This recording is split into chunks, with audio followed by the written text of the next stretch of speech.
Hath any man seen a silence so loud as that which follows the clink of iron? In Market Square, where voices rise like gulls and coin speaks truer than prayer, one man lifted his voice and set the town to guessing. No hand shall tame him, quoth he, and laughter cracked like whips. But the beast that stood beneath the auctioneer's torch was not made for laughing. A black flank, a crescented scar that drank the light, a halter of old iron, these were the signs. And yet more, the beast kept no neigh, no whinny, but a hush like a secret held too long. Who, in a world that prizes show or sorrow, would dare to answer such a wager?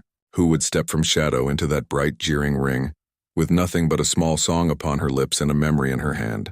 Thus begins the question that would rend a market, a heart, and perhaps mend them both.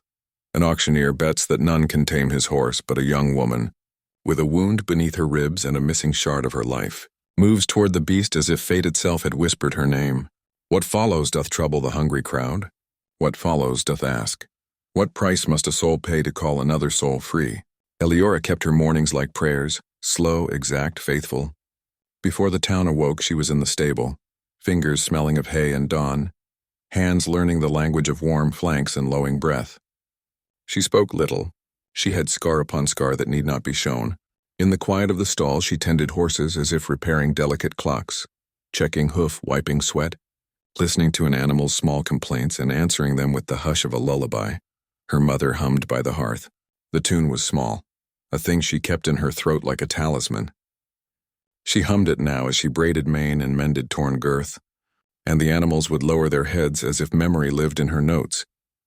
Town called her stubborn, neighbors called her kind, and children, those who dared, called her Eli with a tilt of childish reverence. Yet deep beneath these simple names lay a wound she would not speak. Once she had ridden at another's side. Once a shadow left the world where laughter should have been. She carried that missing laughter in a necklace she wore still, a small silver medallion, the metal dulled by years and fingers. Engraved upon it was a single letter, Thomas's T, and though she had kept it like scripture, she had lost another small thing more cruel than metal.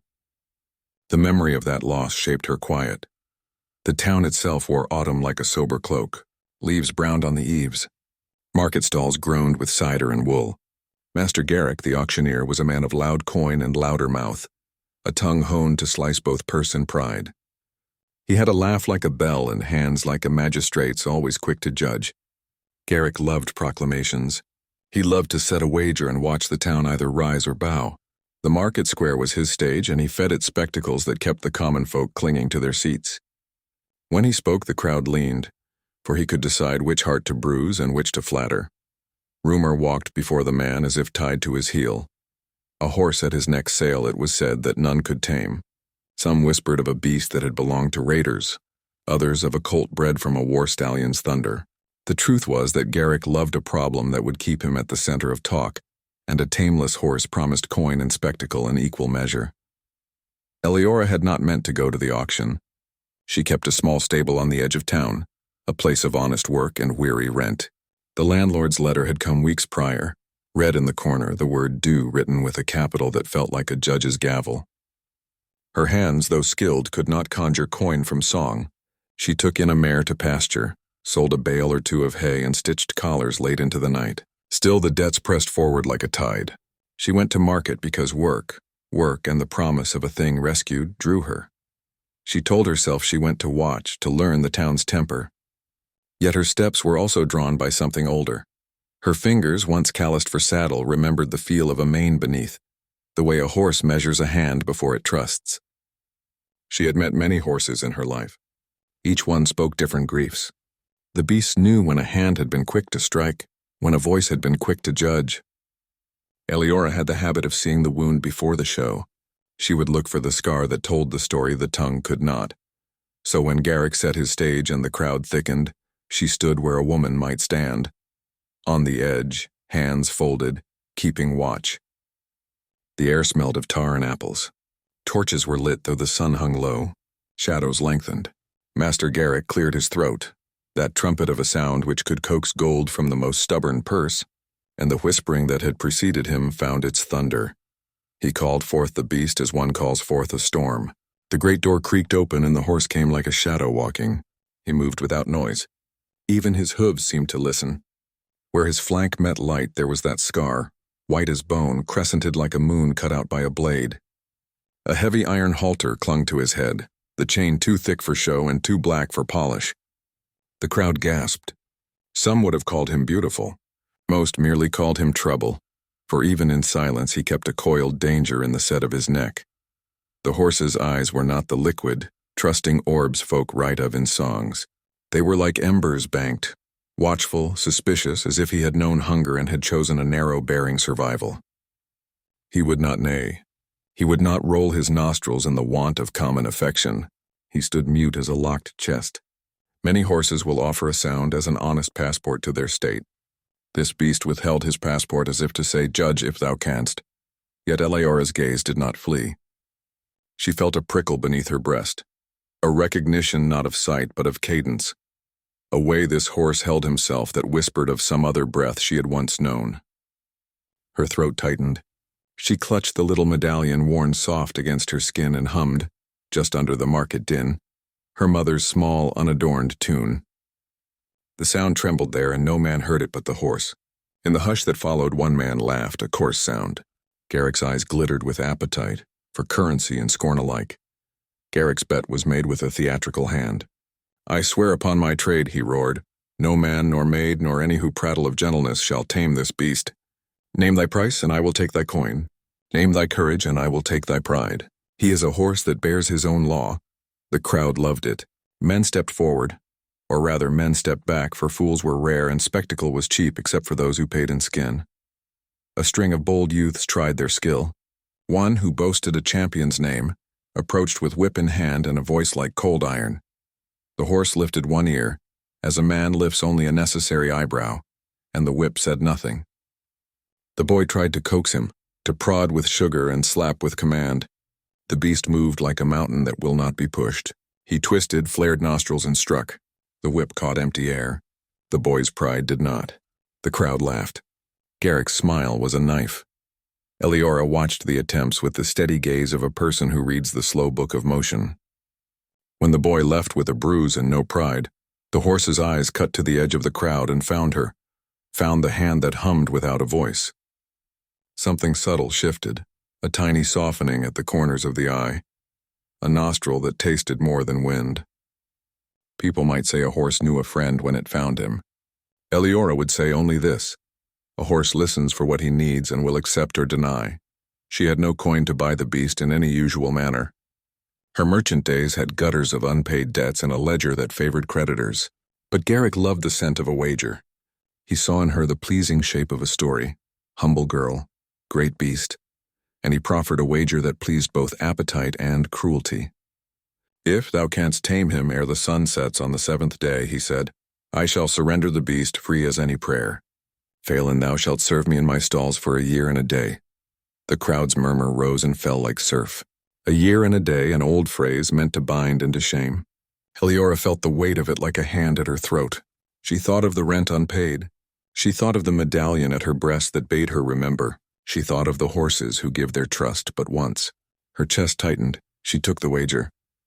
First night was a study of sparks and shadows. She went to the horse's stall when the market emptied and the town exhaled.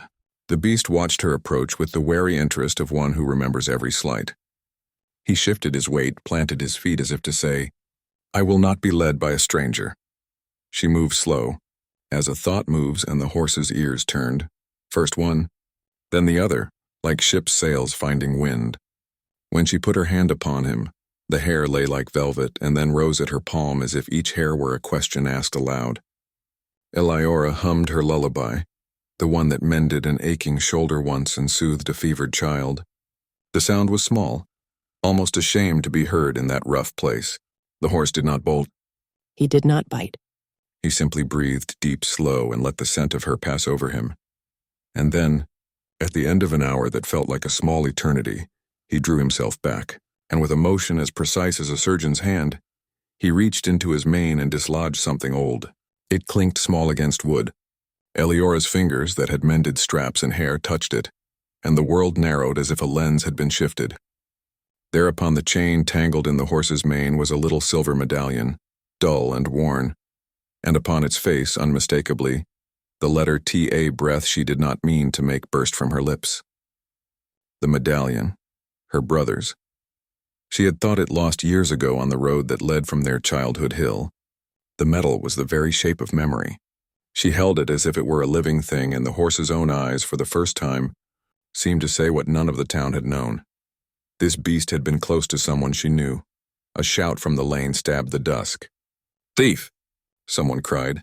Garrick's men had come early, boots striking like small drums. The auctioneer himself strode forward, his face a map of triumph and fury all at once. "Hold!" he cried, for the medallion was in Eliora's hand, and the law of market and bargain scrambled to meet the irregularity of emotion. The crowd pressed, voices knitting into a rope of accusation. Garrick's men reached. Eliora clutched the metal to her breast, and the horse snorted, a sound like the coming of a storm. The horse's nostrils flared, and with a movement quick as thought he reared. In that instant, against the torchlight, a ribbon fell from his mane, one of the ribbons Tom used to tie when he set out to ride, and in its thread there was a scrap of cloth that matched the shirt her brother had worn the night he vanished. The crowd's murmur cleaved into silence. Was this a coincidence? Or a map back to a wound terrible and old? She could have fled with the medallion. She could have kept silence. But something steadied in her. No small thing, this. The knowledge that the horse did not belong to Garrick's stage alone. She put the medallion down upon the stall's tallyboard and held up her hands. "This beast," she said, and her voice did not break, though it trembled like a bowstring, "has my brother's mark. I ask but to learn wherein lies his road." The town turned like wind. Garrick's mouth opened and closed like the trap of a beast. He declared the claim absurd. The men began to shout of thievery and stall brawls and the cost of being moved by memory. Then, without precedent, the lawmen who kept watch in that market, one stern in iron and oath, stepped forward. He peered at the medallion and then at the horse and barked the sort of question that cuts like a cold sword. Was this horse stolen from Master Thorne's farm? The name Thorne arrived like a blow. Master Thorne was a man of the outskirts, one tied to Lazarus Lane, where horses had gone missing in recent months, and no man had yet the courage to speak their names. Garrick's face drained. His fingers flew to the halter as if to prove purchase. Eliora felt the earth fall from under like a step. If the horse was branded by the hands that took beasts in the dark, then to claim him might involve more than a wager. It might call down the law, or worse, thieves seeking their prize. She had staked her small future on a bet that had seemed a way to buy mercy. Instead, she had lit a fire whose smoke might bring wolves. The lawman's hand tightened upon a parchment, a warrant previously signed perhaps for stolen beasts, and he barked that until proof true was shown, the beast would be held. As the warrant was read, the horse, who had until then kept silence, made a sound. A single low whuffle, half breath, half plea. Then he stepped forward, and where his flank rose there lay a fresh-seeming scar, as if a rope had cut him not long past, and in that scar someone had burned the mark of a ring, Master Garrick's stable mark, clear as a brand. The crowd recoiled. Garrick's lips tightened. Men remembered whispers of stolen beasts sold beneath his table.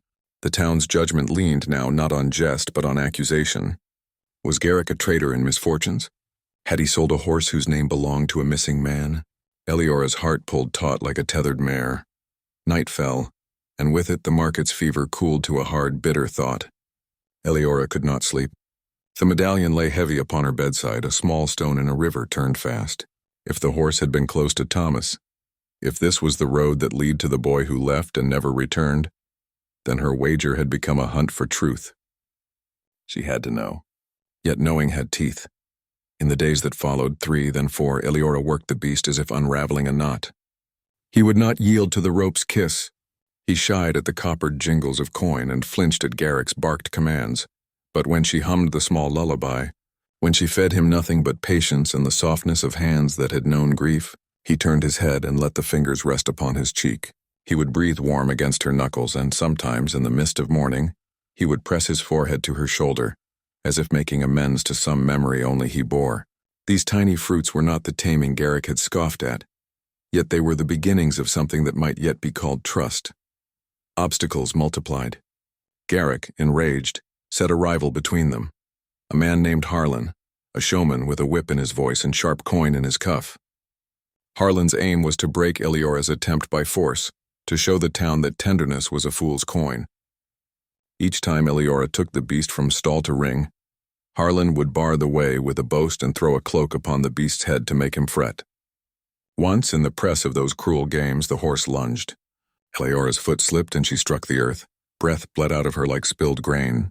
The crowd seized upon her tumble as sport. Garrick's laughter was a bell in a church of mockery.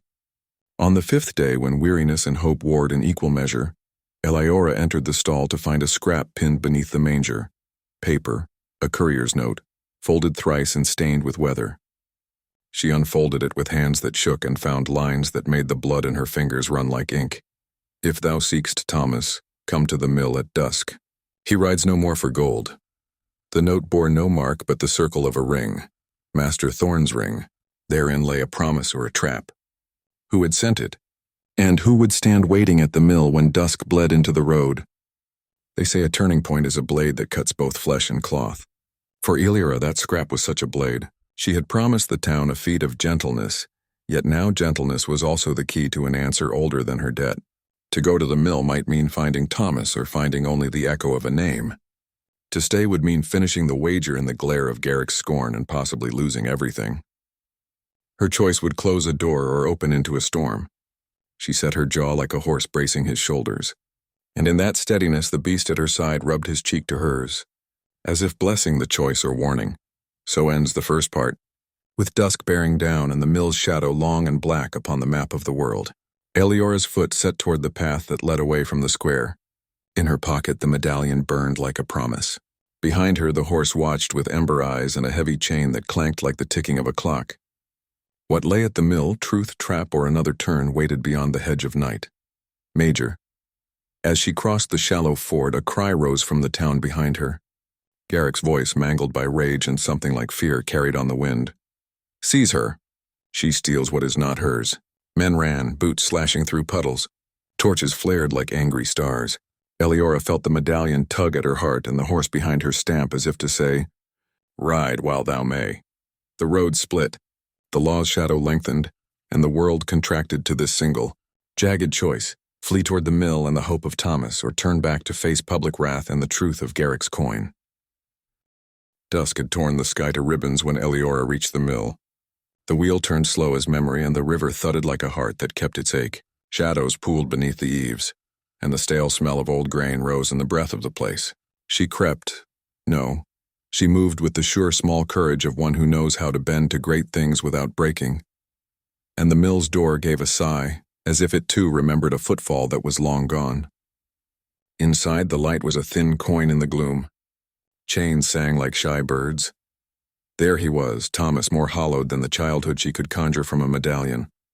Time had carved him small. Hunger had sketched hollows upon his cheeks. He sat with back against a post and wrists raw where iron had held him. His eyes, when they found her, did a strange thing. They laughed with sorrow as a man might laugh upon discovering his own name written on a gravestone and finding it quite legible still. Eli, he whispered, voice like a reed, thou art wind, thou art stubborn light. She laid the medallion upon his palm, and the metal made a small, convincing sound, proof of blood and memory. He clutched it as a man clutches breath. How long? She asked, and the words fell between them like small stones. 3 turns of the moon, he said. I followed them, Garrick's men who bought at night. I thought to unmask him, see if coin were the god he served. They bound me when I found the ledger. His laugh was sudden and sharp. I thought to buy our horses back. He coughed, and the sound tasted of iron. A footstep sang on the mill's boards. Garrick came then, his cloak a rumor of arrogance, Harlan beside him, a smile sharpened for spoils. Their arrival fell like a stone dropped in a quiet cup. Garrick's hand was in his belt, a knife's shadow against leather. His eyes glinted not with law but with ledgered appetite. There, he cried to the night, be the thief who dares accuse the trade. Bind them both. The market will like a spectacle, the girl who stole and the fellow who failed his lord. Eleora's hand did not tremble. She stood between Thomas and the door as if she were a wall and not a woman. The horse, whom they had left tethered in the hedge because Garrick fancied drama, suddenly threw back its head. All day that beast had held himself like tempered iron. Now his nostrils flared and his ears laid like twin knives against the wind. He stepped forward, broad and ponderous. Each hoofall drank the floor as if to drain Garrick's pomp into importunate dust. The animal's eyes were ember pools, and when they settled on Thomas, something inside the beast seemed to unclench. "Seize her," Garrick barked, but men faltered because the horse's presence cleared the air like a bell. Harlan made a lunge, cloak snapping, with the wand of a strapping in his fist. The horse, offended in a place deeper than the skin, reared and struck the boards with his iron shoes. A beam, old, its grain eaten by damp, shuddered and cracked. The jolt loosened a peg that held Thomas's chain, and the link fell clinking into a pool of dust. For a breath that was both animal and omen, the horse struck his head down against the post, and as if the mill itself were willing, the beaten wood sighed and gave. The chain's bolt split and Thomas fell free with a cry. It was not simple force alone. The horse nudged Thomas with a muzzle warm as a hearth, then dropped his head against the man's shoulder, pressing a softness which proclaimed, in the purest language a beast has, that it recognized him. Thomas put trembling hands to the animal's flank and found the hair to be a map of wounds and tenderness alike. He whispered a name, one word thin as paper and yet heavier than coin, and the horse answered with a low, slow sound that was almost a human word, almost a prayer. In that exchange, the men guarding the mill forgot their buccaneer's glee and found only the sway of something older. Garrick, white at the mouth, drew forward as if his pride could salvage law. "This is but trickery," he shouted. "She plays upon swine's hearts. Arrest them. Arrest them now." His hand darted for Thomas, but the horse, moved with some bright and sudden fidelity, squared himself between the man and the victim. Harlan, angry and eager, struck out. His blow found the horse's flank. The animal stumbled, startled. The wound, small but hot, made steam rise in the cool night. Thomas rose, eyes flame bright, and while Garrick's men closed like wolves, Elira did not flee. "Stop," Elias spoke, and his voice carried an old authority that belonged to law more than to coin, the lawman who had written the warrant earlier. He stepped into the open, lantern in hand, and with him a ragged company of townsfolk had followed, not to watch a spectacle now, but to bear witness. They had come at the sound of a cry, at the smell of trouble, and their faces were not filled with the market's greed but with the sternness of those who must choose sides. The lawman's eyes fell upon the medallion, the ring mark upon the horse's flank, and then upon Garrick's face. The room shrank to a tribunal. "Where didst thou buy these beasts?" the lawman demanded. Garrick's answer was a cassette of evasions, but each faltered as more evidence came to light. Broken brands matching those reported stolen. The medallion that Thomas clutched. A smear of Garrick's wax upon a rope that matched an old receipt found in the mill's ledger. The townsfolk hushed, the kind of hush that drags the truth from cowardice. One after another, witnesses spoke.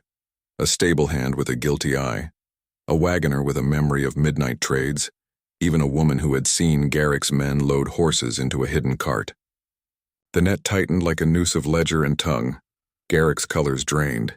Harlan tried to cut a path through the crowd and fled into the dark, his pride unhitched.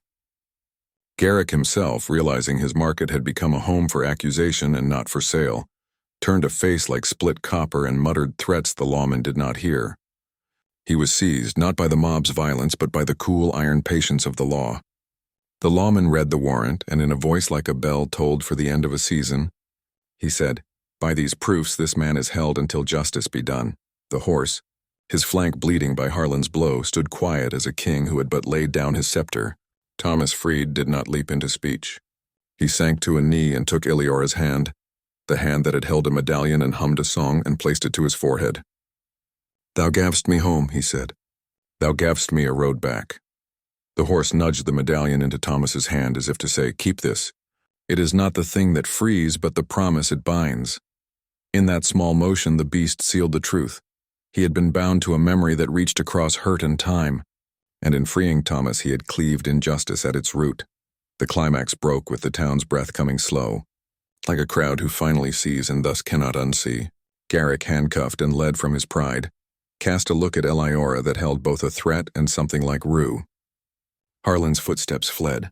The mill's wheel turned on and then, as if in chorus with justice, slowed to a patient churn. The beast bowed his head once, heavy as an answer, and the world tilted a degree toward mercy. News travels faster than coin when it carries shame. By morning, the square was thick with a new gravity. Garrick bound for the magistrate, Harlan nowhere to be found, and the horse, now known by no name but many descriptors, standing by Eliora's stall as if he had always been hers to tend. The law rendered its small, careful music, hearings to be set, witnesses to be called, the town to speak its mind. Yet justice is a slow loom. There were stitches to be seen and knots to be untied. Thomas healed with the patient speed of a man whose hunger had been for truth more than for bread. His skin found flesh again where cold had bitten, and laughter returned like ink spilled upon clean paper, stained but legible. He and Eliora mended in ways that did not require grand speech. They shared tasks, smoke and bread, and the habit of small care. At the stable, the horse learned the meaning of a routine that was not built of fear. He stood for the grooming, allowed the curry to find sore places and the salve to cool them. When he pressed his head to Eliora's chest in the afternoons, it was not merely the bow of gratitude but the gentle accounting of a ledger balanced. The town, which had reveled in spectacle, now reveled in repair. Men who had spat jokes at Eliora's courage saw their scorn soften. The lawman who had led the warrant, the one whose name was Elias, brought evidence in a bundle tied with twine. Receipts, a ledger, a witness who had hidden in the shadows to keep a promise. Garrick's den of midnight trades revealed was not merely a passing moral lapse but a business built on taking what did not belong to him. There were those who had known and said nothing. There were those who had been paid to close their eyes. The magistrate's hand was steady. His pen fell like a gavel. The horse, whose scar had been a signing of violence, was inspected and found bearing the mark of many hands, those who would bind a creature without asking his name. The town demanded recompense. The magistrate, weighing law and mercy, decreed that the animals taken would be returned to rightful owners, that Garrick would account for his ill-gotten coin, and that Eliora, who had tended and tamed, should be granted guardianship of the beast who had carried her to truth. It was a decision not of fame but of right. Still, not all wounds stitch quick. Harlan's absence left a thread of unease. Garrick's former partners murmured in corners. The market's appetite for scandal had not been sated by a single arrest. And yet a new pattern emerged. People came to Eliora not to mock but to ask for help with old horses whose eyes had been closed to trust. She taught them what she had always known: patience as a craft, song as a small tool, steadiness as a lesson. The horse stood as her proof. Once sulky, once branded. Now a creature who would lower his head to a child and not bolt. One evening, the horse led them to a small hollow behind the mill, where the river ran quiet and stars were mirror pieces. He stopped, planted his forelegs, and bent his head low as if greeting an old friend. There, tucked beneath the roots of a weeping ash, Thomas found a parcel bound in oilcloth. Letters, a scarf, small proofs that tied back to the night he had vanished. They were not complete answers, but they were pieces that let a grief be rearranged into a memory that could be born. The horse nuzzled Eliora's shoulder and breathed a long, low sound that meant, in the approximate grammar of beasts, "We have done what we could." Eliora's hands, once only skilled at mending harness, learned the ledger's modest weight. She took the horse's guardianship as a vow, not as a trophy. Thomas, who had once ridden out with a reckless hope to catch greed by its collar, stayed by her side. They kept the stable small and honest. Children came to feed the horse carrots and to hear the tale in small, quiet retellings, each child's eyes widening not for spectacle, but for the ache of truth made right, resolved.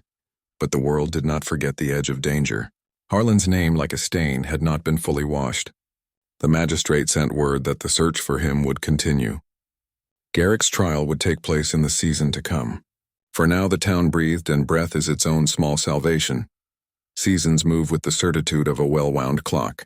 By spring the stables were full with steady work and quieter jokes. The mare, of which the town once spoke as untamed, became simply the horse who stood at Eliora's side and did not startle when laughter rose.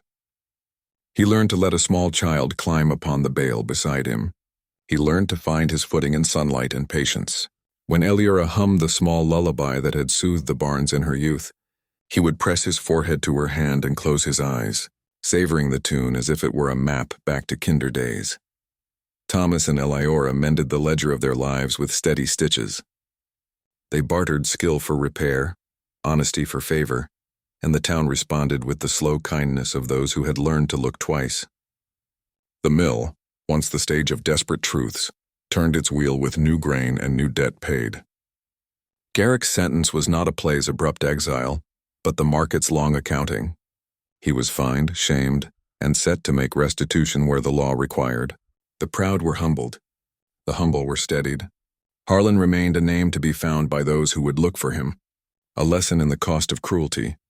The horse, whose scar had been a crescent like a moon taken in battle, led, in the final scene of everyday life, a small procession to the hill where Eleora and Thomas had once chased the setting sun as children. There the earth lay open and honest. Beneath their feet the grass kept its old memory, footprints of those who had passed and trusted. The animal stopped and, with a motion of simple dignity, lowered his head. Eleora placed her hand upon his with weathered gentleness. Thomas walked to the hill's crest, and together they watched the valley breathe. The medallion, once a small coin of memory, hung now between them like both a relic and a promise. They did not speak long. Words in such an hour are small tools. The silence did the work. The horse nicked the air, shook his mane like one who had shed more than dust, and turned to face the town below as if to show them a thing that was true. That gentleness, when matched by courage, can break the hardest chain, and that truth, when sung, need not be loud to be heard. Then, as the last light slipped like a ribbon from the sky, Eleora felt a calm so total that it felt like a new skin. The beast beside her breathed, and the sound fell into the dusk. And in that sound she heard the echo of her mother's lullaby, the lawman's firm voice, the mill's wheel, and the stamp of Garrick's fall, woven together into a single chord. She reached down and laid the medallion upon the horse's neck.